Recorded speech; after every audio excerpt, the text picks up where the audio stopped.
Hey, online shoppers! If you're wondering whether Carlos Knit Boutique is the real deal in 2026, you're not alone.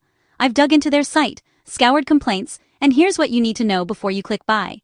First off, Carlos Knit Boutique raises a lot of red flags. There's no record of them being a legit, registered business. Their whole vibe screams pop-up scam, kind of like those sketchy boutiques that pop up on your Instagram feed overnight.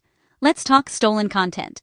Many of these so-called boutiques swipe photos and videos from real designers, so what you see isn't what you get.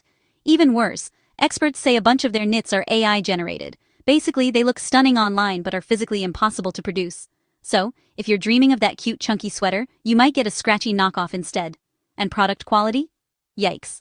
Reviews for similar sites show buyers receiving acrylic knockoffs when they paid for premium wool or mohair. Not cool. Shipping is another headache. Some customers have waited months. Others, when they tried to return, got stuck in endless return-to-sender loops or were slammed with return fees, sometimes as high as $60 NZD, to mystery international addresses. So how do you spot these scammy boutiques? Quick tip. Right-click any product image and use Google Lens. If that same picture pops up on a bunch of sites with different shop names, like Trendy Kiwis or Oxknit, it's almost definitely a scam network. Check their About Us page for a real address and see if they're hiding their origin.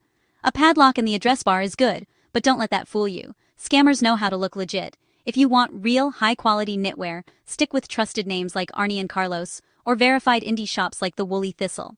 They're transparent about where their products come from, and they have loads of real customer reviews. Bottom line, don't let a too-good-to-be-true deal scam you out of your cash or your cozy sweater dream.